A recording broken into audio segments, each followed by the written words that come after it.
CPI just now? Just now, literally? Do you care? Maybe a little bit. I don't know. Yeah, maybe a little bit. Just a little bit. All right. Anyway, welcome to the morning show. We got a lot going on today. We got inflation. Duh, right? We got some charts, we got some earnings, we got some M&A. A lot going on. Today's guest is going to be a good one. Joelle Pannikot. He was there on the ground in Asia with Strazza and Sean and Giancarlo, and he's going to come on in about 20 or so minutes and share some war stories from their travels. So that'll be a lot of fun. He's with the CMT Association. We'll have Kimmy join us at 9:15 as always. Good morning, everyone in the chat. Good morning, everyone in the stock market media.com chat. I see you guys there. What's up? What's up? What's up? Let's go. It's the morning show. Where's my intro? Come on.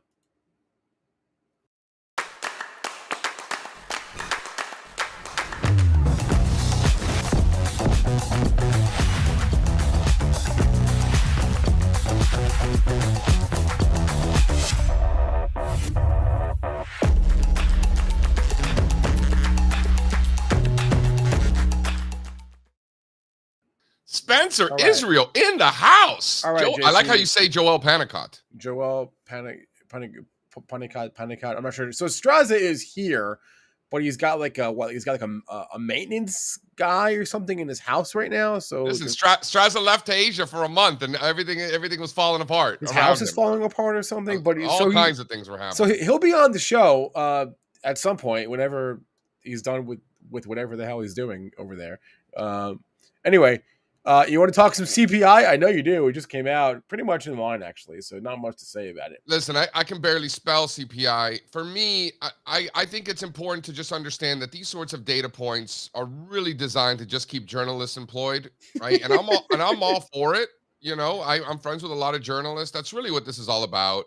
You know, whether we're talking about CPI, whether we're talking about non-farm payrolls, you know, we know that these numbers are going to be revised. We know that these are just estimates, right? So to put too much weight on that number generally doesn't pay. When we have Neto on, Neto is the guy who can really give us some color as to what's going on, because there's little nuances that really have little or nothing to do with the number itself. So here, you know, some CPI number came out. Great. Tomato. One of the things I do know, look at Strazza. You think he's trying to like prove his shirt glows in the dark? You got any lights there, dark. Strazza? I got to turn my light on. Spencer put me on too soon. Yeah, turn the light on.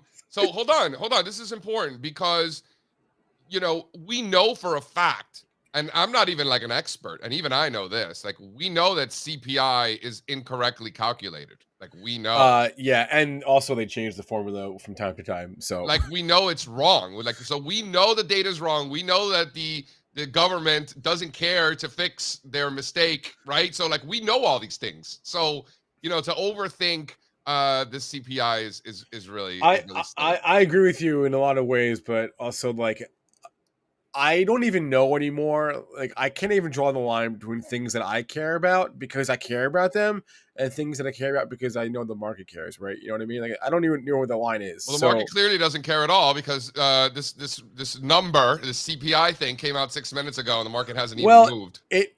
No, that's not quite true. It's moved a little bit, but I'm staring right at all the futures. Nothing's changed, bro. It's true that nothing has changed, but the market doesn't care. The market does care. Yeah. Listen, you want the market to care. That I know, but it doesn't. So get over it. Move on.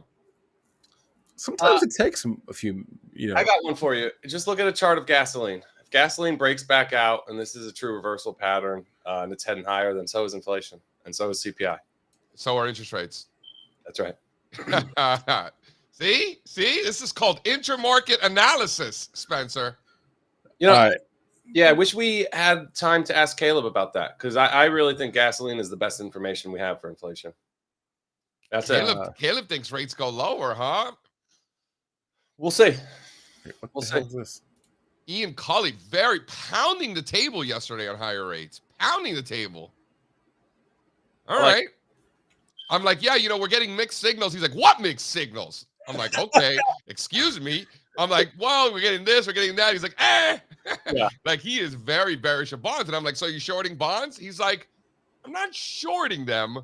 we just need to tell our clients that we don't want to be buying them. I'm like, okay, fair. At least not yet. If the 10-year breaks down and IEF gets above 100, we can talk about buying bonds. And then we all agreed at the end, kumbaya moment. But I really respected how aggressive he was, calling me out. He's like, mixed signals? What mixed signals? I mean, he's looking at so many charts, and it's really those developed European yields. I think the German 30 peeled back a little bit, but that'll probably leave the station first, and it's so close, right? So I'm talking about resolutions from these big ranges. Listen, we're gonna get to the state of the markets. I just wanted to just remind you that you live in Key West, and walking around with a shirt like that's gonna give some people the wrong idea, especially on the south blocks of Duval Street. I know. Just saying. So be careful where you wear that shirt. Listen, there, Bangkok and Thailand, like some weird stuff going on there too. I mean, you need to think about it. I remember I was in Japan. I went to a baseball game. My wife wanted me to buy a T-shirt, and we were watching the Swallows is the name of the team, right? Like those, and I'm like, I don't know if I could buy this shirt and wear a T-shirt that says Swallows around the Bay Area where I was living at the time outside of San Francisco. So I was like, that's not going to work. So I thought through this. Clearly, throwing that out there. It's a risk I'm willing to take for my bull market shirt. All right. Let's go. State of the markets. Let's hit it. Okay. Jesus.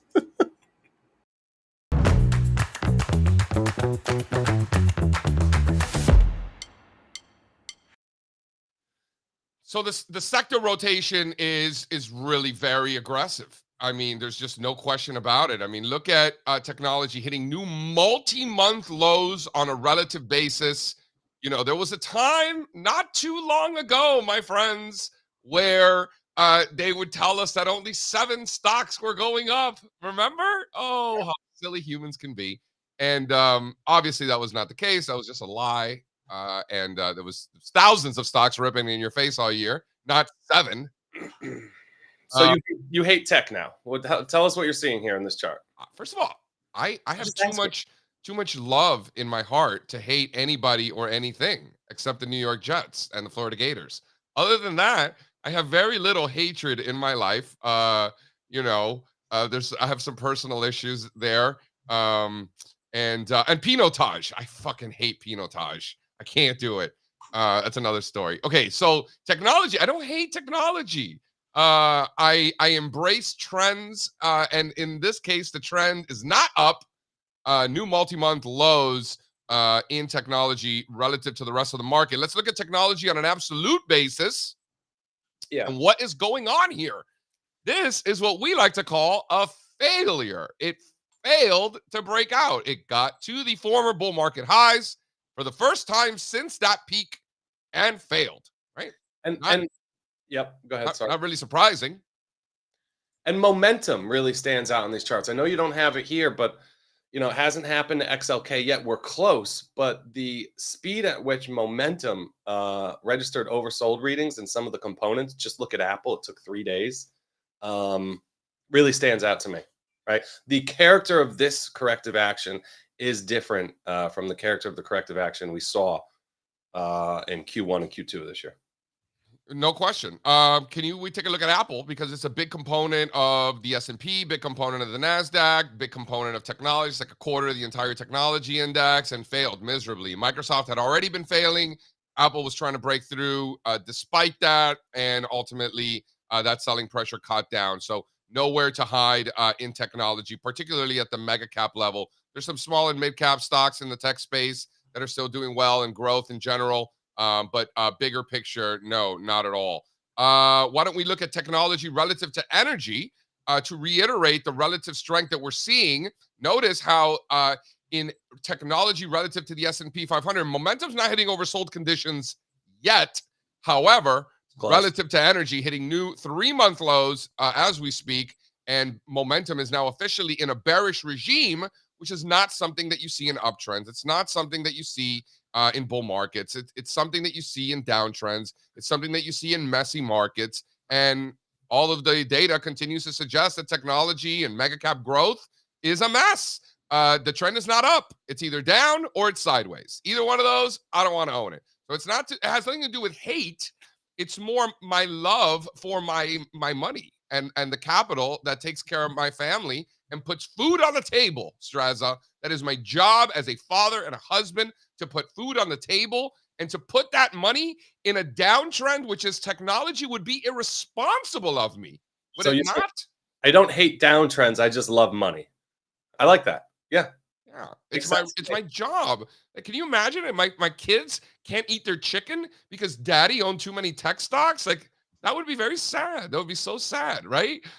Right? Would it, I couldn't afford soccer practice for Alexandra, right, Strazza? That would be so sad. So Yeah.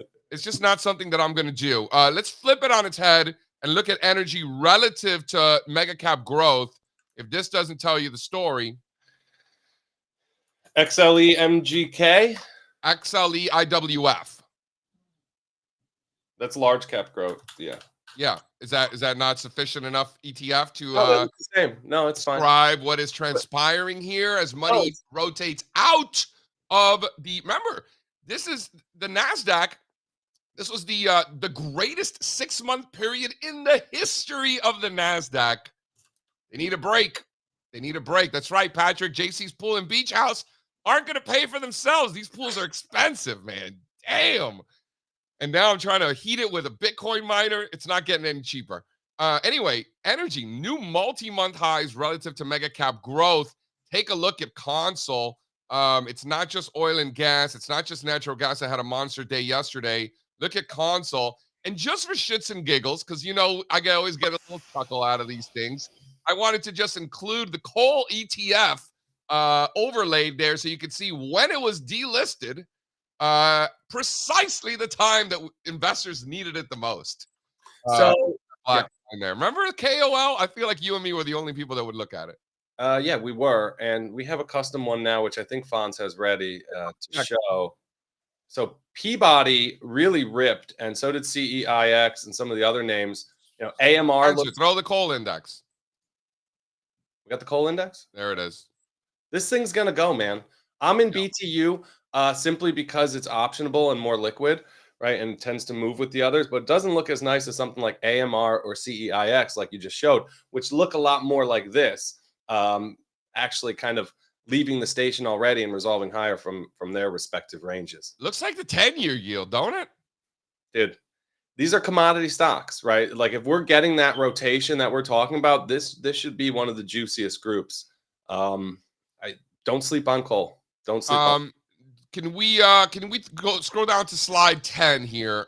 Because this is the last bit here from the old state of the markets segment of the morning show. And this is the most important chart in the world as far as I'm concerned. If you're an equities investor, you really want to be focused on this, because one of the reasons that we have been so cautious on the overall indexes, and not so much that JC hates tech, more so JC loves his money better, is the fact that the US dollar is back above all of those former lows from the first half of the year. And bigger picture, that doesn't necessarily change the downtrend in the dollar. And when the dollar's been weak, that's put upside pressure on equities. The negative correlation between equities and the dollar has been very, very strongly negatively correlated over the last 6-7 years, since slightly below before the Trump election is when that correlation really got going back in 2016. So if the dollar index is above that 101.5-ish level, there's really nothing to be bullish about at the index level. However, there's more. Throw the next chart. Throw the dollar one. What is this? What is this? Throw the dollar chart. I had it up, but there's a blank chart after it. Oh, it's changed. That's why. Yeah, there you go. Okay. So this is, what if it's like this? This is the bull case. This is the JC loves tech. This is the face ripper around Labor Day and we rip into the end of the year chart. I personally, based on the weight of the evidence, don't think that this is the higher probability outcome. I don't think the dollar's just going to crash from here. It could, and if it does, there's nothing more bullish for equities, but I think it's going to be a little more complicated than that. But this is the one that's front and center for me. Every day when I wake up, this is the first chart that I'm looking at, seeing what the dollar's doing. What's the first chart you look at when you wake up? Bitcoin these days, just because of how my portfolio looks. Love it. Love it. If that doesn't tell you Strazza's positioning, I don't know what does.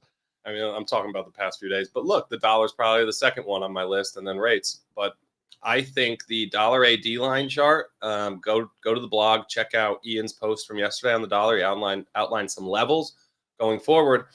Listen, beneath the surface, the dollar's been very strong. Broad strength from the dollar against all, we track it against 29 other currencies. It's making new highs. The Dixie AD line chart I'm talking about? Yeah, I'm actually posting it right there. It's slide 14 there, Spencer. Look, I mean, this has been, some solid evidence for us over the years. It is more about kind of the trend than the actual level. But the trend is undeniably higher and has been. So it's kind of like one of these situations of who's right here. And I think we'll know really soon. Like you said, JC, if we hold above 101.50, I would expect the dollar to start looking more like that AD line chart. And if we plunge back below, AD line's got some big catch up. Hold on, for the kids, why don't we explain to the kids what we're looking at here? This is Adult Swim only over here, so this is a very fancy chart. Sometimes we like to get a little fancy around here, a little fancy.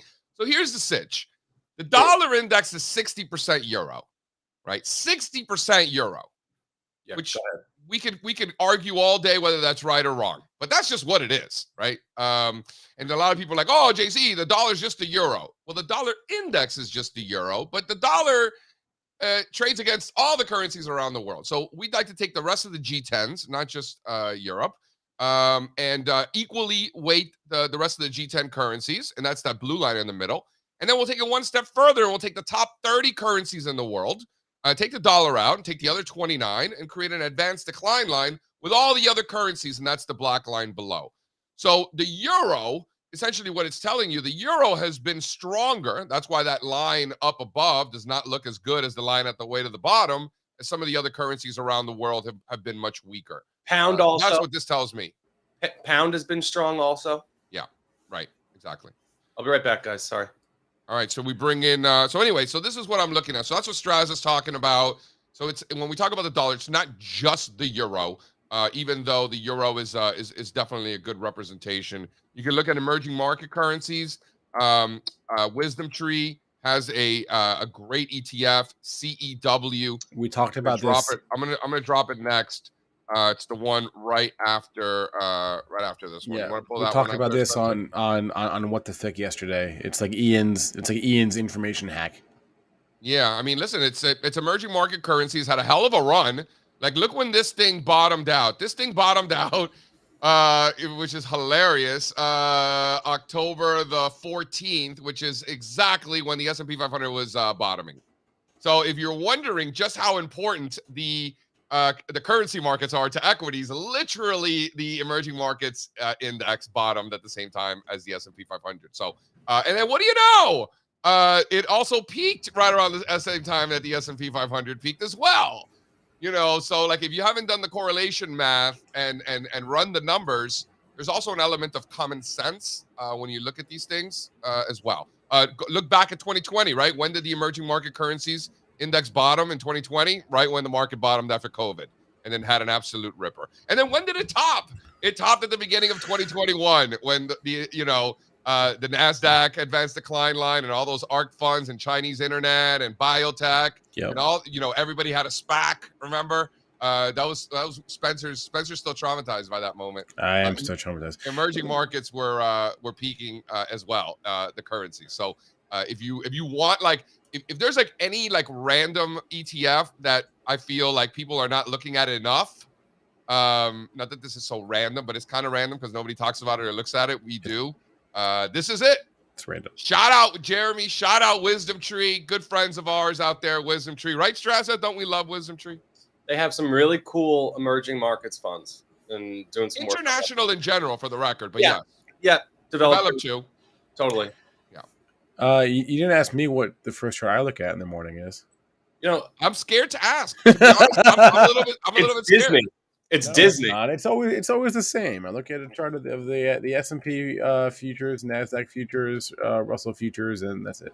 And those are the first charts I look at every day. So, okay, fine. Yes. And what do you use out of curiosity to look at these futures markets? I'm also scared to ask. Like what platform? Yeah. Stock charts. No, I use Thinkorswim. Come on, I'm not a total noob. I like how you, for the record, I still use Thinkorswim, and my watch list, this is a true story. I said it the other day. What's Still wrong has with 4 Thinkorswim? Qs. JC, Well, it has 4 Qs. That's how old this watch list is. Okay. JC, when I first started reading your research, long time ago now, you were using different charts. They were not Optima charts. Was that Thinkorswim? Yes. Knew it. Yeah. All right. That's why they were so ugly. Let's bring on today's featured guest here. Special Strazza- guest. See, a special guest. This guy was there, boots on the ground with Strazza and Sean over in Asia. Strazza, you want to team up? Who we got here? Yeah, Joelle's my new best friend. He's the director at the CMT over in Asia, and Joelle was with us on our journey every step of the way. At one point, we were like, Joelle, you don't have to hang out with us if you don't want to. He's like, no, I'm loving this. So he spent 3.5 weeks with us in Asia and put together all the CMT events. Joelle is the Tyler Wood of India, but way cooler. That's right. And a better tan. Let's see. Jay, we've been friends for a long time. Make the call. I mean, this is pretty professional, guys. Nice show you got going here. Joelle. Hey, there we are, gentlemen. Good to see you all. How about that introduction? I'm loving that. The Tyler Wood of India. So There now you go. Tyler and I have decided to split the world east and west. The different hemispheres, I hear. Yeah. So I want to hemisphere. apologize. I want to apologize because I undersold Joelle to Strazza and the others. You know, Yeah. I thought I've known Joelle for many years now, and you know we've hung out in various countries around the world, and I knew that Joelle was cool, and I thought that you guys had hung out long enough so that you also knew that Joelle was cool. But I guess you guys, you know, No. Strazza's like, hey, this Joelle's really, really cool. I'm like, I told you that, you know. Who's this Joel guy that you undersold us to us, right? I apologize. I undersold Joelle. Nevertheless, they're keeping all the secrets from me. They're not telling me what happened out in Asia. Can you I know, fill right? us in? Can you let us know what the hell happened out I there? didn't. Joelle, we went golfing. He wanted all the deets. I wouldn't give them to him. And I'm glad you wouldn't, because what happens in Asia, right? Oh, is that a thing now? What happens in Asia stays in Asia. That's a thing. That's one of our things, because That's Strazza and I had such a bunch of things, but I can't tell you what fun I had with these guys. And like Strazza said, you know, they were kind enough to at least say that if I was not having as much fun with them, I could actually leave and go off on my own. But then I also would get worried that if I left them on their own, what would they get up to? You know. Right. You need someone taking care of them. Yeah, but also these guys were wonderful through their entire trip. I was honestly concerned about them integrating into and participating in, it's tough to call it the local life of Asia, but in each country, you know, participating in the local culture, the food, the fun we could have there. But they were all such sports. Strazza was brilliant. He did his own Strazza thing. Sean was doing his Sean thing. Giancarlo was doing his Giancarlo thing. And Riley, of course, was there to have a lot of fun with as well. But everyone got together, and I really think that at the end of this all, some magic happened. I think, and you can see from Strazza's shirt, some magic happened all over him. Oh yeah. The boxes. Clearly something happened. Joelle, are you as bullish on Vietnam as these other guys are? They come back like they're like pounding the table about Vietnam. Oh, for sure. In fact, honestly, when I came back, I told Ina, my wife, just that you know, let's just go back to Vietnam again. Every time we've been to Vietnam as well, I just love the experience. The people are sweet, and honestly, there is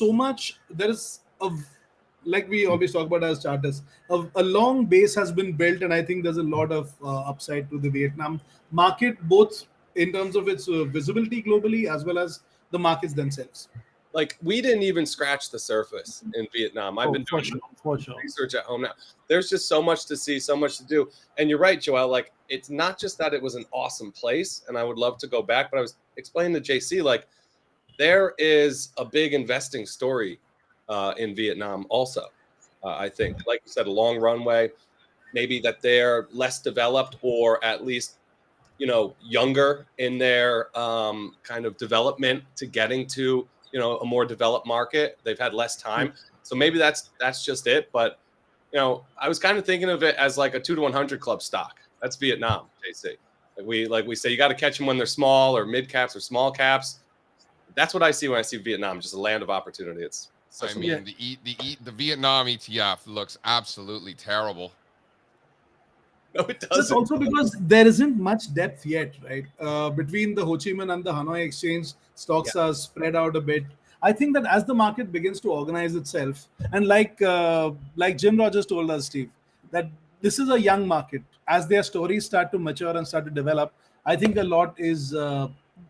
This is maybe it's a fundamental long-term call, but yeah, there is a story in Vietnam that needs to be explored more. Can we So I've been throw up? looking- Can we throw up slide 1 quick, just to remind everybody what this country has done for investors? Can we? And I'm not saying you're wrong, and I'm not saying Vietnam's not a great place, because now Strazza's taking it personally, like his family's from Vietnam or something. Vietnamese. His family's from Connecticut.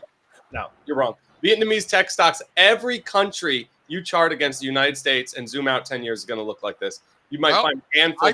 I see a line that goes from the upper left to the lower right, and in my book, that's called a downtrend. And can we go to chart 2 there, slide 2? So this is on an absolute basis. This is what you want to buy? Yeah. Oh. Yeah. So I've been doing some research. There's not a single ADR from Vietnam. There's only one from the Philippines too. There's just not many options. You kind of have to go to the local market to really invest in these countries, especially if you don't like this option, because this is really it. There's also VNOM, I think. VNOM? VNAM. Global X just launched one. Hyper Energy Partners? No, it's type in Global X Vietnam and you'll find it. Here it is. Global X Vietnam. Goes from the upper left to the lower right. I'm noticing a theme here. Listen, you can It's hate not all you ready. want. Listen, maybe one day. It's not ready. It's not ready. You're going to miss a tremendous bull market. I do believe that the story is not being told right in the securities that are out there and available right now to trade. Yeah. You know?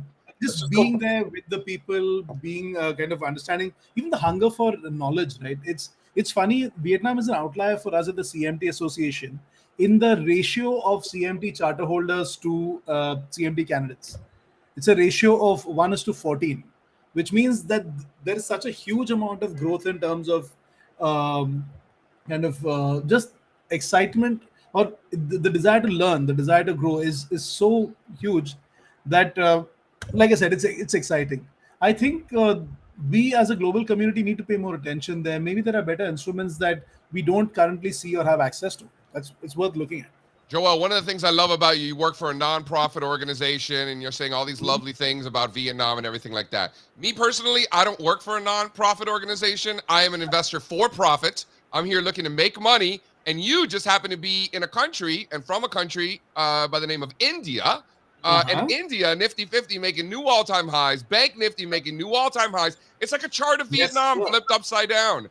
So that is true, yeah. You know, everything you're saying about Vietnam may or may not be true, but I'm in the business of making money. And in India, there's money to be made. Am I right? I need an INDY spy chart because it'll look like get an INDY spy chart and let's see how much it looks like the Vietnam versus spy chart.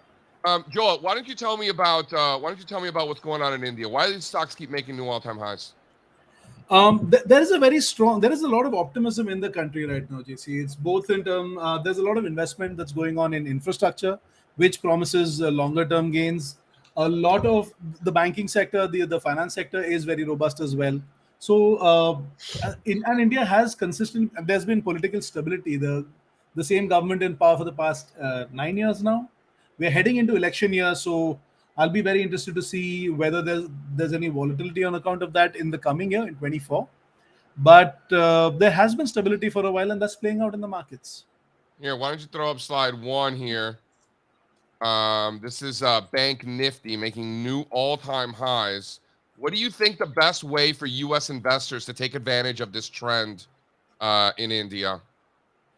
You mean in terms of individual sectors, or are we looking at participating at any time in the markets? Yeah, I mean, you know, there's a series of ADRs from India that trade in the United States. Like, is there, you know, if you're an American investor from Nebraska or something, and you could barely point out India, not to pick on anybody from Nebraska, but I'm just saying, most people don't know where some of these countries are, you know, and you're an investor, you're just trying to make money, and you're hearing India. Like, what do you think some of the ways, at least you don't have to give me a ticker symbol, I mean, if you have something, but, you know, just to think about it, you know, like, do you focus on the banking? Do you focus on technology, perhaps? you own the entire index? Like, how do you see that? So I definitely say the index and the banking index are the two. So Nifty and Bank Nifty are not only the most liquid, they also have the most variety and opportunities to trade. Very active, a very active market, very active futures market. In fact, the largest by volume in the world in the Bank Nifty and the Nifty. Very active futures market as well. So there's a lot of the many ways that you can participate. And in the India story, the simplest starting point would be the index, the Nifty index, and the Bank Nifty for sure. What about Reliance, though? From what I heard about this company, they pretty much dominate the energy sector. Now they're also like selling phones and cell plans. Like, aren't they just a I mean, monster? Reliance has been it's one of those dream stories, right? The Reliance has uh, given positive returns, I think, year on year for the past 2 decades now, Yeah. if not more. So there are many Perplexing. really strong, robust stories coming from India, Yeah. and they seem to be in all set up to continue this way as well. Whether it's Reliance in energy and telecommunications, Adani in infrastructure, or like I said, the banking sector, the banking and finance sector has been very robust for a very long time. Technology, there are a lot of homegrown Indian companies that are doing very well, but till for me personally, till we start building our own IP, and India has been seeing a lot of recent unicorns as well. So there's a lot of growth happening in tech also, but there I'd love to see a lot more. The other two, the more basic, fundamental growth-oriented sectors are a safe bet in India, at least to start with. All right, we brought some pictures along. JC, is it time to play a little game? Do it. So, Spencer, start at the bottom. Start at the last picture. Joelle, I sent the guys some pictures. You're going to tell us what was happening in this photo. Oh, really? The truth or the agreed upon version? Whatever you want. Go for it. Picture one. What is happening? This.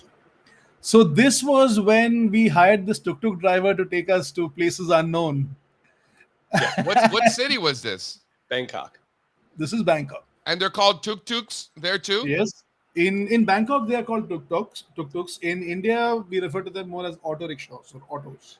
And in the Philippines, they're jeepneys, right? Did I say that right? Jeepneys are different though. Jeepneys aren't three-wheelers, right? They're the love child of a stretch limousine and an old American Yeah, Jeep.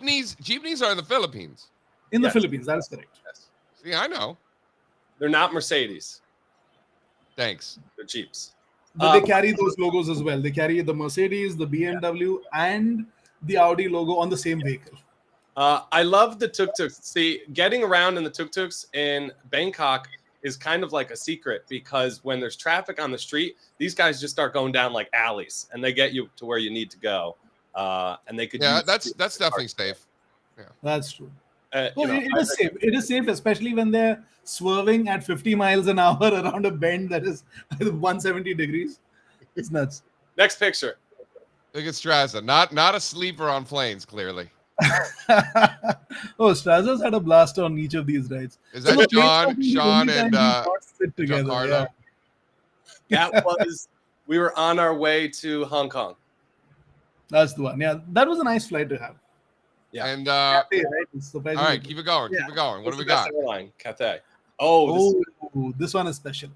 So this one is at the China Club, on the top floor of the old Bank of China building, and overlooking the new Bank of China building, the ICBC Tower, all these Hong Kong landmarks that you see from usually from across the bay. and Hong And Kong, this, yeah. Yep. Go ahead. It was looking back at Kowloon, right? It was in Hong Kong Central. That is correct. Yeah. Looking back at Kowloon. And this wonderful gentleman in the picture with us is Anando Bhaumik. Yeah. He is one of the members of the CMT Association Global Board. And he was very kind to set us up in this place. Do we have pictures of inside the club as well? That was We another do. spectacular. We have pictures of them artist making. paradise. We have pictures of them making the noodles. We have pictures of us all sitting at the dinner table. That was just such a great dinner. That was so nice. Ananda was great. How old was he when he got his CMT? It's so impressive. Ananda is one of the oldest CMT charter holders we have. He was, I think, 63 when he earned his charter. Incredible. Wow. After having spent 40 years in the industry as a fund manager, there we are. This is a fun one. Working hard, I see. This is a lounge baby shot. Oh, yeah. The Sean, boys fell in love with lounges for sure. Sean and Joelle are masters at finding the best airport lounges, and it turned out to be quite a needed skill. Sean wanted to get to the airports 5 hours early because he liked the lounges so much. Listen. Before Joel has to run, Joel. So you did Singapore, Kuala Lumpur, Bangkok, Ho Chi Minh, Tokyo, Hong Kong, and Manila. All right. That is good. So I got 2 questions for you. Number 1, your favorite place to visit, and number 2, the country you're most bullish on the stock market. I already told you both of those. Yeah, I mean, Are they both Vietnam? we loved our time in Vietnam, no doubt. But honestly, picking my favorite place out of these 7 is like saying you pick your favorite child and that one goes to school. Stop it. It's not the same thing, Joel. It's not the same thing. Stop it. Each of What's your these are favorite? so unique and so textured, right? Stop it's very with the difficult. bullshit. I've been to these countries. I kid you What's the not. I've favorite had the privilege of traveling around Asia for the past decade and a half, and I cannot pick one country. If I had to, then just for spiritual reasons, I'd pick Japan. Now But you're that's a talking. whole- See, Joel, that's you a see whole- why we're friends? I picked I Japan. know, right? Yeah. Joelle Oh, but stayed yeah. there for a couple days in Japan. I did. And I Okay, and miss then what these is guys and then so much. to buy the stock market of all of those 7 countries, which one do you like the best? 5-year time horizon. 5-year time horizon. 5-year time horizon. Philippines then. Wow, Philippines. Oh yes. In fact, our visit to the Philippine Stock Exchange on the one day the extra day that we got was fabulous as well. John Garcia, who is the head of business development and new products at the Philippine Stock Exchange, took us on a tour of the exchange, talked to us about the new products, talked about new developments that we found out about before even the Philippines markets did. And so that was a nice position of privilege. But yes, the country is an exciting space. There's a lot of growth happening and new products, new ways for outsiders as well to participate in the markets. I think that's a great point, Joel. Like in the Philippines, they're actually, like we found out, they're actually right now adding new products, services, access to new markets. Like they're already there. They are years ahead of something like Vietnam, right? Where they're adding derivatives markets, allowing people to short. It's awesome to see. Throw up slide 1 there, Spencer. The ETF. Interesting. I didn't see that one coming. Philippines. Okay. All right. Yeah, dude. I'm buying some Jollibee stock. Jollibee. Nikki, you think it's like the greatest restaurant ever. We didn't get to try it. We did eat pizza in the Philippines, though. Oh, yeah. That sounds terrible. What pizza was that? Smash pizza. So here's the Philippines, EPHE. It's got some work to do, but interesting, Joel. I like that. We're gonna get you back. We're gonna have some trailers for the documentary. Spencer, can you tell the folks where they can get access to this docuseries that's about to drop? As a reminder, we send these guys not halfway, like full way across the world, not just for fun, because we're making a documentary about it. So if you want to get access to early access to the actual documentary, but B, access to the guys, we're going to be hosting watch parties and doing Q&As and all that good stuff. There's several ways to do that. You can click on the link that is pinned to the top of the YouTube chat right now. It is also it's at the very top of the description of this video. If you're watching us on Twitter, go over there. If you're watching us on your TV and you'd rather just, scan a code, if you're more of a scanning person, there is a QR code on the screen right now. The show is called Wall Street to All Street. And so there's no reason to sign up. It doesn't cost anything, or not sign up. It doesn't cost anything. Just enter your email and we will tell you when these episodes are going live. We will invite you to the watch parties. It'll be a whole thing. Wait. What are these watch parties that I keep hearing about? What is a watch party? Someone's going to explain this to me. Yeah, you went around. We made some decisions while you were out. All right. We're going to put on our pajamas and watch footage of us. You're not invited. Don't worry. You're not invited. All right. Sign up. We'll join you at the watch party. We might bring Strazza along. I don't know. All right. Well, thank you, bro. Appreciate it. Miss you, Joelle. I miss you too, guys. This has been too much fun. Let's start all over again. Let's do it. And this time with maybe better hotels. We'll definitely do that. I got a plan. We'll talk. I don't want to hear it. I don't want to hear it. You guys had your chance to get better hotels, and you guys chose those hotels. So don't give me that shit. I'm getting blamed for everything. All right. Adios, Joelle. It was fun.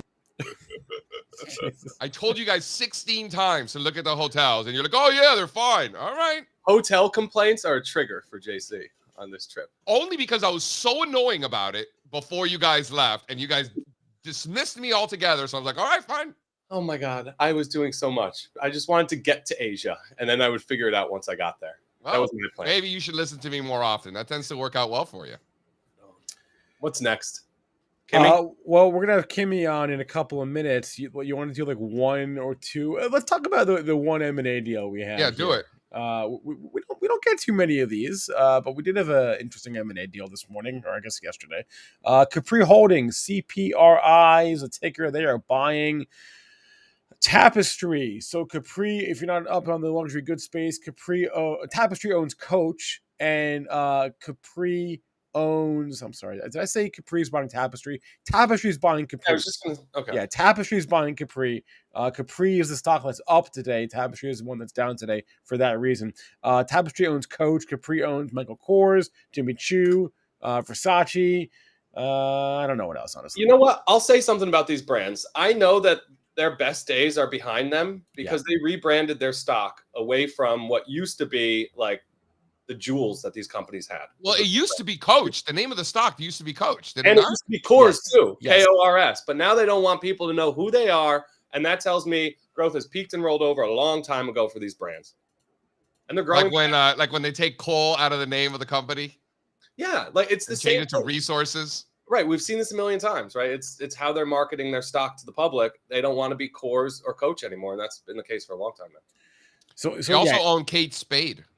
Yeah, whatever. They're going to own all of them eventually, probably. Because that's the only way they're going to grow. Stuart Weitzman. I don't know that one. I don't want to know that one. Okay. Well, they're all competing with LVMH. They're all very expensive. They're all competing with LVMH, which is that chart does not look like this one. That one actually is going up and to the right, but it's because of that Henny that it's got, you know. I know I told you guys off air, but me and Joelle were like looking at the Coach bags in Japan. We were like, "This is so cool. Why don't our Coach bags look like this?" They're like, Rachel says Coach as a brand rolled over like 2 decades ago. Yeah. Where you been, guys? Come on, Rachel knows. All-time high in Tapestry was hitting. Was it 2011? Is that when that was? 2012. Yeah, stocks died 5 cycles. 2012, yeah, and the other one. Stocks back then, though, Spence. Yeah. Like I remember early on in my career, Kors was a big one. Yeah, oh, for sure. Capri's all-time high is 2014. So yeah, around that time, yeah, they were. Mm-hmm. So anyway, tip of the hat, I guess, to everyone that owns CPRI this morning. Nice juice there, nice premium on that one. Takeover price, I think I saw 57 as your takeover price, so it's at 54 right now, and that'll be that. End of the story. Tapestry, good luck is all I'll say. What's the Tommy Hilfiger company? PVH? PVH, Philip Van Heusen. Yep. PVH? PVH, yep. I don't know. PVH, apparel manufacturing based out of New York. I think they own like Izod and Lacoste and Tommy. Calvin Klein. They own, I don't know any of these people. Jeffrey Bean, Olga. I don't know any of these companies. Because you don't shop for yourself. Izod? What's an Izod? Oh, come on. You know what Izod is. Izod? Huge 20 years ago. Izod, man. Is it a shoe company? No, it's apparel. I had Izod clothes like 20 years ago. Polos. But you don't anymore. No, no. That was one of those companies where like they call them polo shirts. They called them Izod shirts for a while. Yeah, right. I'm sure Kimmy knows about this stuff. I maybe she doesn't. I don't know. Let's find out. That's right. Mary knows. Kimmy's here, and yeah, let's get her take on all this right now. Kimmy Sokoloff, Day Trader Pro. Where's my intro?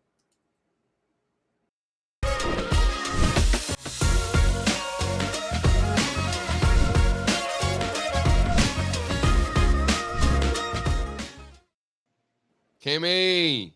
Hey guys. Five for 6 yesterday. Have a day. Wait, hold on. Kimmy knows about these brands, right? Izod, et cetera, et cetera. Yeah, I mean, I haven't heard about Izod in 100 years, but Yeah, well, yeah, that's it. so what's That's up, the job. Coach? What happened? I saw Yeah, some of the yeah. news. Nobody Uh, uses Coach anymore. Do you wear Co- Coach? Coach is buying, the owner of Michael Kors and Jimmy Choo and all that. And good stuff. Versace, right? All And that. Versace. Yep. Yeah. Got it. What do you like to wear? You more like a Gucci girl? Me? Yeah, Gucci gang, Oh my Gucci God, gang, I Gucci shop at gang. Target. I do have my nice pocketbooks, but down here in the South, I really don't use them. They're like collecting dust. And then what kind? When you say pocketbooks, is that like a fancy word for a wallet? A Wait. pocketbook? Oh my God, it's old school. I still call it pocketbooks. I only wear crossbody bags. Crossbody bags, like a modern day fanny pack. No, Yes. it goes across my shoulder that way. Yes. No. Like a Jason. fanny pack? Yes, I've always JC worn is correct. crossbodies for 25 years, and then everyone started wearing them. And they became popular. Like, Oh, are you a trendsetter? Is that what you're saying, I Kimmy? am. And actually, I used to wear fanny packs in college, and everyone make fun of me. And then Sex in the City came out, the show, and Sarah Jessica Parker wore a Gucci one, and all my friends were like, Kimmy, you gotta go get a Gucci fanny pack. I go, no way. I go, I'm not spending on a Gucci fanny pack. Let's talk about the trades here, okay? What do you 5 want? for 6. Because if you have access to Kimmy's room, which some people watching do, some people watching don't, you're getting her trades as she's calling them out. So talk about what happened yesterday. 5 for 6. What'd you trade, and why? Right. What'd you say? What'd you trade yesterday? Yeah, Oxy from the long Oxy? side, Spy from the long side, and then short Q, short Snow, short Tesla. I also recommended XOM at 109, 109.05, and it did pop. I didn't take that one because I was in Oxy and I should have taken both. And so it was, so it could have been an extra day. Some people did take, some guy says my trading room's ridiculously high. That's so funny. Look, I mean, if you're following Kimmy on 1 or 2 trades, that pays for itself. Is sort of how I see it, right? Yeah, listen, if you don't want to be in Kimmy's room because you think it's too expensive, Then don't be in the room. Listen, don't be in the room. listen, You get I'm not going to say what anything. you get what you pay for in life. Yeah. Listen, you get what you pay for in life, and that's true. And I'll say one thing because I am a very nice person, but I'll say this: if you can't afford that, amounts to like $20 a day, and if you're trading for a living and you can't make a couple $100 trading or whatever it is, then you should not be trading. Yeah, it's okay. That's a really good point. Listen, it's not. That's the answer. Making money is not for 90% everybody. Most people hate making money, so. But 90% of people shouldn't be trading. I agree with you. People should not be trading. I agree with you. I agree with that. Yeah. Right? So if you take this seriously, then it's not expensive. I like this girl, Rachel on FinTwitch. No, Rachel's gangster. Michael, listen, if it's not for You you, know no one's her? gonna miss you in there anyway. It's okay. all right. Enough about that. Can we talk about? Hold on. Can we talk about today? Can we talk about what's going on today? We got the CPI coming out. So I did get executed. Hopefully they did execute. Sounds terrible. I was filled on an order on crowd at 147.79. Hopefully people in the room. Hopefully people in the room got executed as well this morning. I put in there and they know my obviously they know my price target. Hopefully they got filled. It's very illiquid in the morning. I did get filled. Hopefully they did too. I didn't hear any dings. So maybe some people didn't get filled. I mean, I put it in there pre-market. Anyway, I'm looking at Baba. It's gapping up after earnings. I know Baba again. Yeah. The earnings are this morning. I don't know anybody who trades Baba more than Kimmy Sokoloff. Seriously. Thanks, Dustin. That was sweet. Let me. Okay, so this morning, this market's very mixed. Okay, yesterday I called out a trade in the room. I said, listen, I shorted the Qs down, right, to the gap. I only shorted for $1, but I said you could hold the Qs down to 368.60 or 63, whatever it was. Okay. From there, I said, now you could reverse the trade for a bounce, maybe potentially up to 370. It bounced up to 370.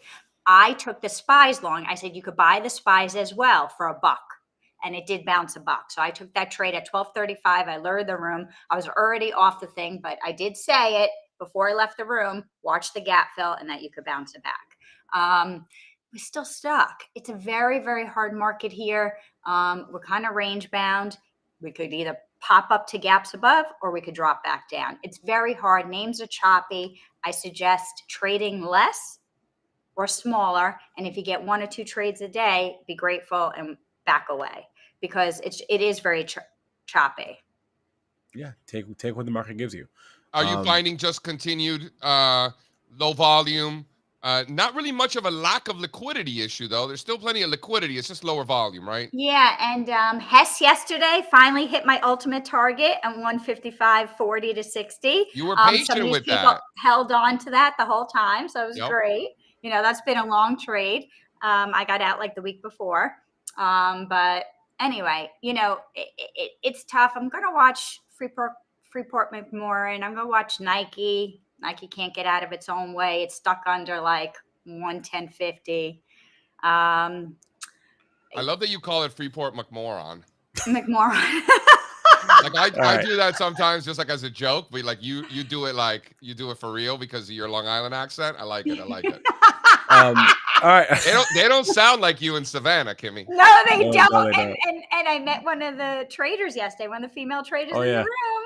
That was great. And she's probably like, I'm like, do I sound funny? And then my dad called and she's like, oh my God, your dad has the same accent as you. That sounds right. It sounds like home to me, Kimmy. South Yeah. Shore, Long Island. South Wait, Shore, Long Nikki Island, in the right? right-hand corner's in the room and he's from Jersey, so he gets me. There you go. All right, listen. If you want to join Kimmy's room, which I should mention is free for 2 weeks, although that is not going to be that way for forever.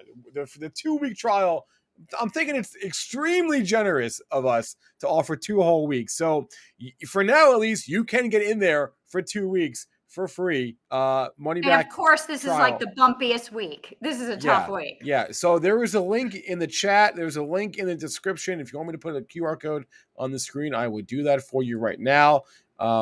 I don't know how else to get in front of you. If you can't find the link after that, then I don't know what to tell you. I'll put it on the bottom there. One more thing, I want to say, Dustin, thank you. You're so sweet. He's my little sweetie. They're all my sweeties. I love them. Bye, There's guys. the link. All right, have a good one, Kimmy. Have a good one. All right. Oh, cut her off. Sorry about that. Okay, so we got Strazza talking to his maintenance man about some. Oh no, there's. Oh wait, what's that? He put on a jacket. Oh my God, this guy. What's going on here? You got to unmute yourself, Strazza. I was saying to Sean yesterday, I don't know when I'm going to wear all these suits that I bought. So if nothing else, I'll wear them on here. Did they just arrive in the mail or something? Is that what happened? They just got here yesterday. We had an unpack party. Hold on. Can I see the inside? Can I see what's going on inside there? Oh, Jeez. nice. Look at this guy. America. You guys aren't going to let me do my fashion show? Oh yeah, we did talk about this. Are we doing that today? Can we talk about the markets? Can we save that for Friday? Yeah, save it for Friday. I feel like that's a Friday thing. We'll bring in Sean too, because Sean's got some gear, is my understanding also. Yeah, and he wants to make fun of me during this, so that'll be good. Right. I just wanted to mention a couple of things. So first of all, Kimmy's track record is absolutely ridiculous. Her hit rate is like nothing I've ever seen before. The entire track record is there published, going back an entire year. Also, Kimmy doesn't make any money she's not trading with her subscription money at all. She's using the money that she made in her 25-year career as an institutional trader. I personally make $0 selling subscriptions. I sold that company a couple of years ago, so I don't own it. So I don't make any money on subscriptions at all. So Kimmy and me, none of us are trading at all with any subscription money, just to be clear on that. But look, a wise man once said, if you're good at something, never do it for free. All right. So there you go. Okay. Let's move on. Let's talk about some JC's favorite thing, earnings. We do have a few this morning. Where are my charts? They're up here somewhere. Disney. Okay. Again? We got to do this again? Well, look. Every day. What again? Here's the calendar. Disney's right at the top there, Wednesday afternoon. That was yesterday. So this is the schedule for the week. Disney's report was, it was so-so. The bottom line is their number of subscribers on Disney Plus, which for years was like the only thing that Wall Street cared about. Number of subscribers declined year over year. So not really what you want to see. They're raising prices on that front, but their EPS did come in above estimates, and their sales came in a little bit below estimates as well. Very, very up and down situation here for Disney. So the chart, I think, speaks for itself. You guys know I own it, so there's really nothing for me to say. It's up a little bit here this morning, but it's been volatile in the after-hour session. It went to 90. It went to 84. Then it went to 92. Now it's 89. So, whatever. Yeah. Can you, Spencer, throw a slide two, zoom in there a little bit. So this is one of those things where you just hold your nose and buy it. And not that I've done that, but it's the question that kind of like I like to ask in this particular situation. Down your support in that chart that you just showed. Now, here it is short term. What do you think, Strazza? You don't like it. I told Spencer, you can own this against this level. That's absolutely fine. Yeah. But don't talk to me. If we're below this level, I don't want to hear you coming on here next earnings season talking about how you still own Disney in the 70s. Because below that, those pivot lows, you can't be long this thing. This stock is trouble. And here's the other thing I'll tell you about yesterday's news. Great news for Penn. It doesn't move the needle for Disney due to their size. It's completely immaterial. Hold on. Do you buy this? Hold on. Time out. Do you buy this conspiracy theory that Disney is going to spin off ESPN, then Google's going to buy it and combine it with YouTube, and it's game over? Stop. I didn't say that. I just throwing it out there. I don't know. I find that pretty interesting. People have been telling them to spin off ESPN for a decade and a half now. How big is ESPN, you think? What's like if they were to spin it off like, IAC spins off like companies all the time. If Disney were to spin off ESPN, what do you think the market cap would be? That's Be a large cap. Interesting question. It'd be 10 plus, 10 billion plus. It'd be a large cap. Yeah, somewhere in the neighborhood. Well, it would be ESPN plus ABC, I think, because Nobody wants that. Because ABC. Nobody wants that. ABC I'm with Strazza. I don't think it would be ABC also. They could find a way to get it done without ABC. So you think 10 billion plus? I wouldn't even have any idea where to start to guess the market cap of. I was looking at the numbers a little bit yesterday. I saw like 150 million subscriber count, but that's for Disney plus ESPN, right, Spencer? It's Disney plus Hulu plus ESPN plus. So the question becomes, how much of that 150 million subscribers plus Disney Hotstar in India, I think. So you get what I'm saying, right? Of that 150 million, how much is ESPN? I don't know. I'm sure they break a tiny ESPN plus a tiny fraction of that. 10 million. But they're all packaged together because you can get one. You pay for one. That's how I do it. That's how I have ESPN Plus through my Disney Plus. Right, exactly. You have Disney Plus. You don't even have any kids. What are you watching? Rose loves these movies, dude.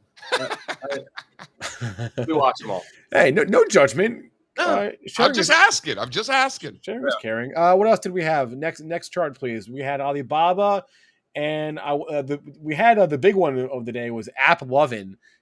Here, the trade desk. Right, I forgot we had this one. Okay, is this one even moving this morning? Their earnings were pretty good, right? It was a beat. Software stock. Yes, software stock. It was a beat and a guidance number above estimates. And what are we doing?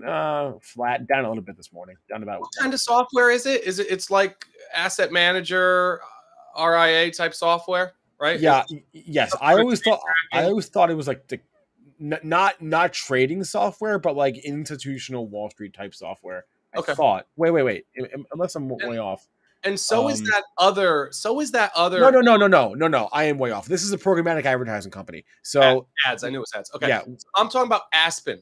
Aspen Technologies does the financial industry software. A little place called Aspen. No, it's AZPN, and that stock looks crazy. Been a leader for a long time. Anyway, sorry for changing the subject. Okay, so trade desk. Let's keep ripping through these real fast. Which was the next one? Was it Baba or was it AppLovin? AppLovin is it's Baba. So there's that chart. AppLovin. So did you look at the Baba earnings? How's Alibaba doing? Yeah. Let's read on the Baba earnings. I love the Baba earnings. There's very reliable numbers here from Alibaba. So the earnings per share of 240. I trust that number. Sales of 32 billion. I trust that number too. No, I don't actually trust anything they say, but in any case, that's what the numbers are. Do we know where Jack Ma is this earnings season? No. Has he been found? Is he still missing that guy? No, he's not been. He's been seen. That's not. It's not even a joke. He's been seen. Okay. Wait. Let's move on. Let's move on here to the big one. AppLovin. They're a mobile app development company. And this thing, last I checked, was up like 20% this morning. Is it still? No, 30. I'm sorry, 30%. I take that back. Is this the best named stock in the market? I can't help but think of Superbad every time I pull this thing up. Every time. If you don't, like, we can't be friends. Yeah, I mean, this is a great stock name. Good for whoever figured that out. Yeah. Anyway, earnings beat, guidance beat, 30%. This thing is up this morning. Nice day for APP. Yeah, you know me. All right, that's Charlie. That looks not bad. Okay. All right, I think that was it on the earnings front. We ripped through those. I don't know if I had any more. So yeah, that was it. All right, that was fun. Can we do a little hot corner, because there's serious cha-cha going on here. More regional bank action, Strazza. I feel like it's every single day. And $50 million investment in a coffee company. What the hell? It's private placement. I hope it's not Luckin. Let's see. So hot right now. All right, let's talk about this. So JC's excited about the big 50 mil here from nothing. Is that just a drop in the bucket for you? Look, it's fine, but they're an institution. I think they have like a 17% stake in West Rock Coffee, so it's not new, right? They're just building on an old position here, and it was a private placement, right? They're easy to spot. Nobody's going to the open market and purchasing exactly $50 million worth of stock, right? So that's a private deal. We did include it because of the size. It definitely stands out. So not exactly open market, but we want to know about these. No, nothing. Yeah. And did you drop the chart, or you want me to drop the chart? There's nothing really to look at. It looks terrible. It looks like a little bit less worse than Disney. A little bit less worse than Disney. Yes, that's actually very well said. Yes. All right, back to the table. We do have some others. JC wants to talk about the regional banks here. Look at JC wants to talk regional banks. Who is this guy? But look, it's good that this keeps happening, right? Because we saw this back in March, April when the banks were blowing up. We're seeing it again now. Particularly, these banks have to wait for their blackout period to end during earnings season, and then they come and buy stock. We saw it again. We saw it also last earnings season, just like this, like regional bank on our list every day for months. We're seeing it again. So as we're getting these beautiful reversal patterns on a relative basis from these banks, we're also, teaming that up with information from our insider filings, where we're seeing these executives come out and, add some or put some skin in the game in their own stock. So Spencer, can you throw up slide 1 there? $5 milli. This guy's dropping. George Borba. That's a cool name. So George Borba. JC, yeah, go ahead. CB. What were you going to say? I want to talk about the fast food next. All right, hold on. This is CVB Financial, $2.7 billion regional bank from Ontario, California. I did not know there was an Ontario, California. Who knew? That doesn't. Know there was an Ontario, California? I don't think there is. Where do you think Ontario, California is? Canada. It's not Canada. I thought you had a thing against 4-ticker symbols or 4-letter symbols. Yeah, but then you would hate all the community banks. Yeah. No, I don't hate them. I never said I hate. I don't know where you got this information that I hate ticker symbols with 4 letters. I feel like you've said most ticker symbols. A lot of ticker symbols have 4 letters. No, I don't. You're. Okay. That's no. I love it's in Los Angeles, by the way. It's how they have random like names for areas in Los Angeles, like Compton and whatnot. It's like that. Miami's kind of like that too. Yeah. I never know what neighborhood I'm in. It's always something new. Yeah. So it's East LA. Cool. Next. What'd you say? Strazza, fast food? Yeah. So JC, talk to me about this Pollo Loco. This is a South Florida. Is this from Breaking Bad? Is that the one from Breaking Bad? Close. Is it? I think it is. No. It's not? No. That's Los Pollos Hermanos, the Chicken Brothers. Sorry. Yeah, but you've seen the Pollo Loco, their Pollo Tropical, the big green sign. Is it the same company? Is it the same company? Same Are you company. talking about Breaking Bad still? That's not. No. I'm saying Pollo Tropical is owned by this company? Yes, this is Pollo Tropical. I don't think so. Oh, God. No, that's wrong. That's erroneous. It's not. What are you talking about? This is not. They don't own Pollo Tropical. I'm pretty sure they do. No, they don't. You're wrong. You're wrong. I don't have time for this. I'm El just saying, Pollo Loco. you're just being racist with chicken places. Yeah, Like, this. Pollo Loco, Pollo Tropical, same thing. No. Yeah. One is a tropical chicken and the other one is a crazy chicken. These are not all chickens are created equals. All right. So what's the big deal about this Pollo Tropical restaurant? First of all, the parent company of Pollo Tropical is Fiesta Restaurant. Oh, Which is FRGI. FRGI. Yes. So this is Pollo Loco. Well- I'm already right. There's Stock Market Mike. There's no wager. I'm already right. Strazza's wrong. He's being blinded. I'm being blinded by his shirt. You can only imagine what it feels like wearing it. What I said made sense. Okay. Oh, Why- you're being racist towards chickens. Why Fiesta Restaurant owns the Pollo Tropical and not the Pollo Loco owns the Pollo Tropical? They'll have to figure that out on their own. Maybe there's an acquisition in the future. But back to my question. People from Florida, I have noticed, really like this Pollo Tropical. Why? Because it's delicious. And it's cheap. When I used to work at the hot dog joint, for those of you in Miami, I used to work at Arbetters way back in the day. I would get the chili and the pollo tropical, and I would get the white rice, and I would make arroz con picadillo with the chili from the hot dog joint. Okay. You can't have hot dogs every day. I mean, after a while, it's getting old. So yeah, pollo tropical. Yeah. It's a Miami thing. You know, it's like fast food. You know, chicken, Latin flavor. It's fine. So we eat the Dion's fried chicken down here. It's gas station fried chicken. The locals love it. First of all, pollo tropical is not fried chicken. Are you sure? Yeah, it's like more rotisserie stuff. Oh, I don't want that. All right. It's not a fried chicken joint. No longer interested. All right. Nobody wants you there anyway. I think we're done with the hot corner. Wait, just throw back up the table real quick. What about this Eco Lab? It's a Piker purchase, only 120 grand, but still ECL, Specialty Chemicals, and then another regional bank, PCB Bancorp. Young Lee Sang seems to like it enough to drop $300 on there. You know who doesn't make Piker purchases in Ecolab? Bill Gates. He owns a ton of it. Does he? Yeah. All right. My neighbor worked there when I was growing up. He had an Ecolab truck on the driveway for 10 years. All right, so Pollo Loco, not to be confused with Pollo Tropical. $2.2 million. It's Pollo Tropical. No, not for me. Why do you have to say it's like such a gringo? Because I can't talk like you. Yes, and then you I just can. sound stupider. Pollo Tropical. What's the next segment? Why don't you tell everybody where they can get the hot corner? I thought we Because could it's do good data. I thought we could do a chart report. Guys, if you want the hot corner, it's a free daily note. It goes out every single day of all the biggest transactions from Washington to Wall Street to the actual boardrooms. Who's buying what in the open market? What are they buying? How much of it are they buying? We compile a list for you. It takes 15 seconds to actually read it every day. It's the easiest thing you'll read in the morning. Just email us for now. Email me questions at stockmarketmedia.com and just put a hot corner in the subject so I know what the heck you're talking about, and we'll get you on that list. Disney's making new 14-year lows against the Dow.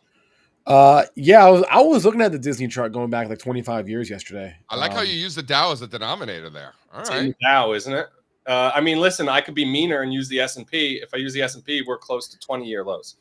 I just say it. I like how you use the Dow. Like there's that old man inside of you coming out. It comes out every now and then. I like it. I try to benchmark against peer groups, right? So Disney's a Dow stock. Okay. I like it. It's the world's most important index. I know how you feel. Okay. Chart report is our other free daily note. Let's talk about that right now. Stock market, Mike. Why do you?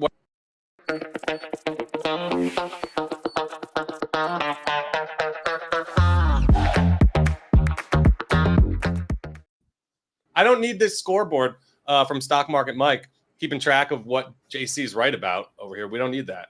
Well, it's getting a little, scoreboard. Score don't lie. All right, kids. This is the chart of the day from @Conrad Seric. Nat gas was up a lot. Dude, Yes.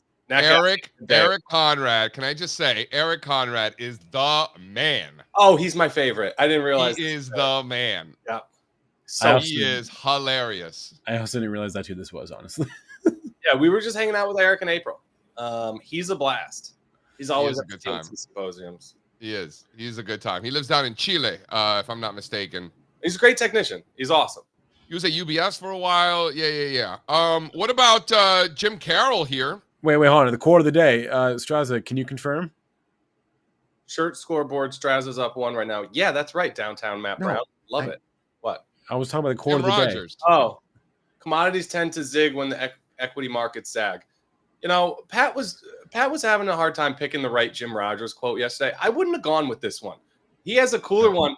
He says, if you were smart in 1807, you moved to London. If you were smart in 1907, you moved to New York. If you were smart in 2007, you moved to Asia. I love that quote. That should, Where in Asia? Singapore of all places? you know, I think he's still figuring that out because he's had to move 3 times since he's been there. Where else did he live other than Singapore? He tried 3 different spots in China. He really wanted to live in China. He tried his best. Yeah. He probably made a good choice of not living there. Yeah. All right. Singapore, you get a lot of Chinese influence there, and you get like a real city. So, and that's how he would answer your question. He wanted his girls to learn Chinese, and he said in Singapore they're 100% going to be able to do that. Also, the Jim Rogers quote about how as investors, the idea is to wait till there's a dollar bill sitting on the sidewalk by itself, and you walk over there and pick it up.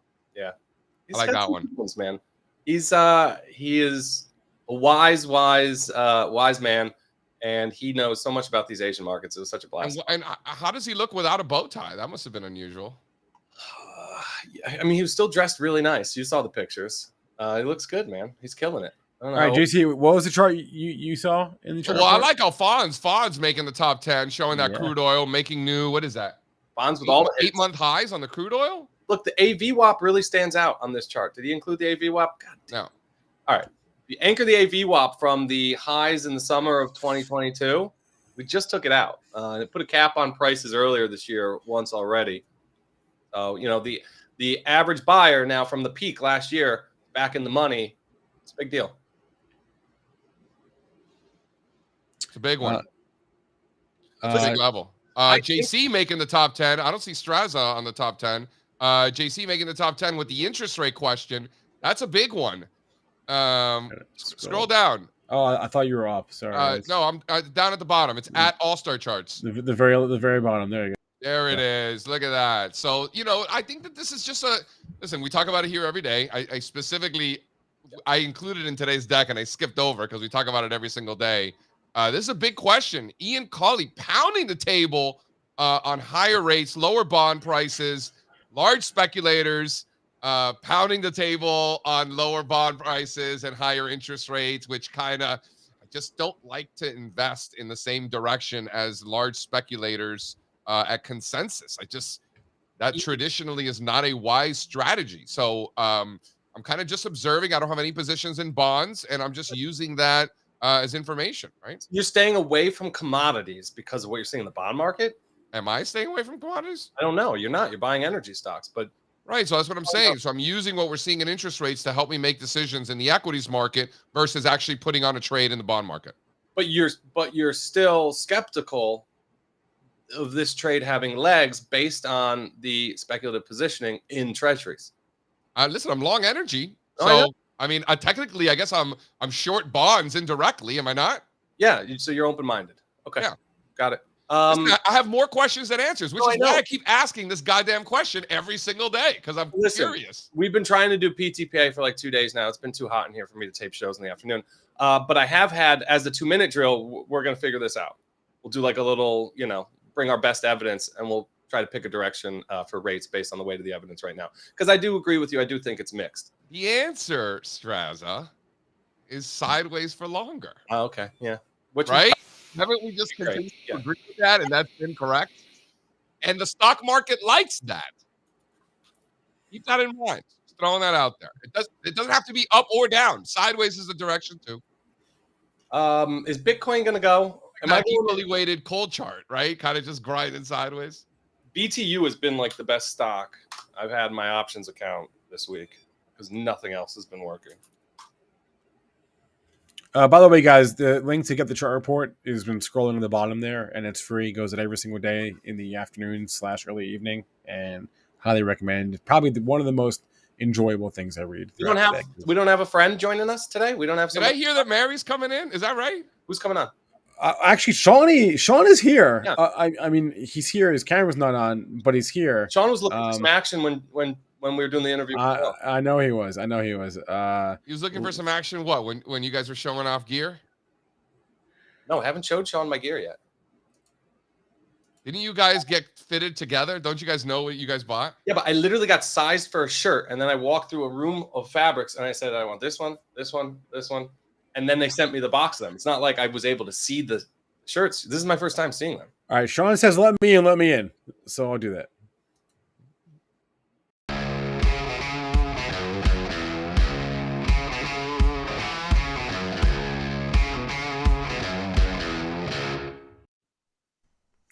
I've been here all morning. I wanted to talk to Joelle. You guys shut me out. I didn't see your comment in the chat until after.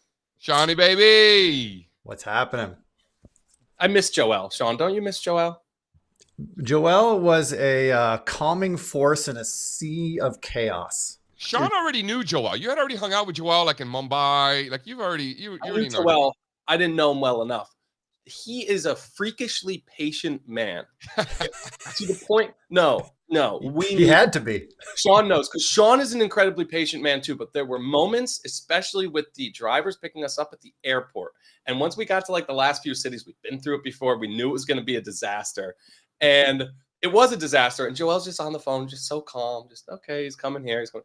And me and Sean are looking at him like, how are you so calm right now? I know, it's great. Yeah, Joelle helped a lot with the logistics because we were fried having to think about logistics. Yeah. So Strazza, let's talk about this Mara trade a little bit, because JC and I did a little video yesterday afternoon talking about our trade. I wanted to get into you. You seem to have a scattershot approach to trading this Mara. I'm very curious. You are in a whole bunch of different expirations, a whole bunch of different strikes. Is there a plan there, or did you just I sell just buy every 50-cent option you could buy? No, I sell the ones with the most juice first, right? Especially if they're short dated and getting near expiry. So like what you're saying is I just like sprayed a buckshot at the Riot. It's Riot, not Mara. The Riot option. Oh, sorry. I saw that candle with the long lower shadow. We reversed higher. I was really just playing for some short-term follow-through, which we're not getting now. So to be clear, these trades are not working, and they're running out of time with every passing minute. But what I did was thinking, I've seen this pattern before. We're going to shake, and then we're going to go. I was playing for 3 or 4 days of follow-through, and I would be out, little by little along the way. All right. I think we're going to wake up one day, and these Mara and Riot are going to be up 15, 20% overnight. I can tell you exactly what I have. I mean, that could certainly happen, JC, and I'm hoping that happens. I mean, listen, I'm long the 30 calls, January 30 calls, so I'm going way out there. You guys are much more, your strikes are much more reasonable. Yeah, I don't need as much of a move to make money. You need a big move. I need a big move over a short time frame. Sometimes you want to take a big daddy hack. Huh? Sometimes you want to take a big daddy hack. Yes, that's exactly what this is. I want to make money off of this next leg higher from Bitcoin if we get it. But I mean, JC, high and tight coils like this one, they got to go. And we got the failed move and it's still not going. So like every minute that passes and Bitcoin's not, making new short-term highs is concerning to me. And I'll be looking to exit those trades tomorrow if we're still sitting around here, because it's only a matter of time before they roll over. I like your thought process. I want to take a step back here. A lot of the best traders that I've ever spoken to over many years like to get out of trades that are not working on Friday rather than taking trades that are not working into the weekend. There's a lot of psychological aspects to that Sean can speak to. Mm-hmm. You could always get back in on Monday, kind of just kicking out your losers at the end of the week. It's not working. I personally am not good at doing that, but I did want to mention that that's a common theme among some of the best. No, you're right. Darren, when we were in Asia, when I was giving my presentations, Strazza can attest to this. I frequently mentioned our friend Peter Brandt. I don't know why, but he frequently came up in our my presentations. And Peter Brandt is well known for being a guy that he will not hold a losing position over the weekend. Fridays, he's always out. That's one of his hard and fast rules. You know, JC, when we were on the golf course, I was saying to you, it's Friday. I got some work to do out here, right? Because I will treat Fridays very differently than other days of the week. Was it a Friday night, Strazza, when we were in like Hong Kong and it was 3 a.m. and you had to race back to the hotel to close some expiring options? I got back to the hotel like a half hour before the close. Good times. I don't forget. I don't forget about my options. You don't forget because you have forgotten. I have forgotten, and it's a mess, and you got to call the broker and be like, what are we going to do here? I'm in the money, but I don't want to pay for this stock. Right. Yep. Yep. That's fun.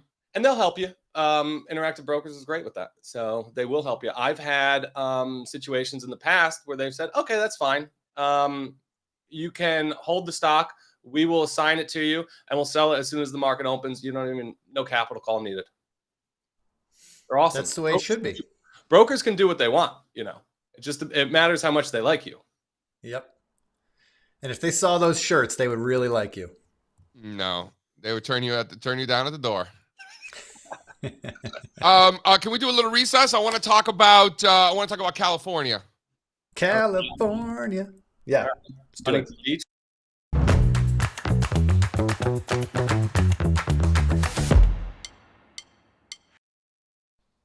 I'm going to tell you something, Sean. I love Colorado. You know I do. I love Colorado. But California has the coast. So in JC's favorite states in the union, Hawaii 1, California 2, Colorado 3. Ugh. That's me. I can't disagree with that. I mean, it's Hawaii's amazing. California, I agree. I miss water, dude. That's the one thing about Colorado that I don't like. Is you I got miss rivers water. and shit though, lakes. Sean was literally telling me about this like a week or two ago. Yeah, we have rivers, but they're not really rivers, man. And we have lakes, but they're not really lakes. How are they not really rivers?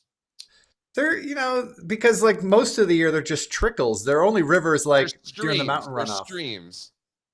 Yeah, yeah. I love California. I love visiting California, especially like Northern California.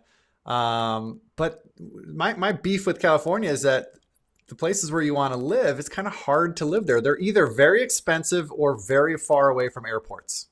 Well, first of all, some of these places should be expensive. You get what you pay for in life. People are like, oh, It's better to live in Texas. Well, then go to Texas. Get the hell out of California. More room for me. The fewer people there, the better.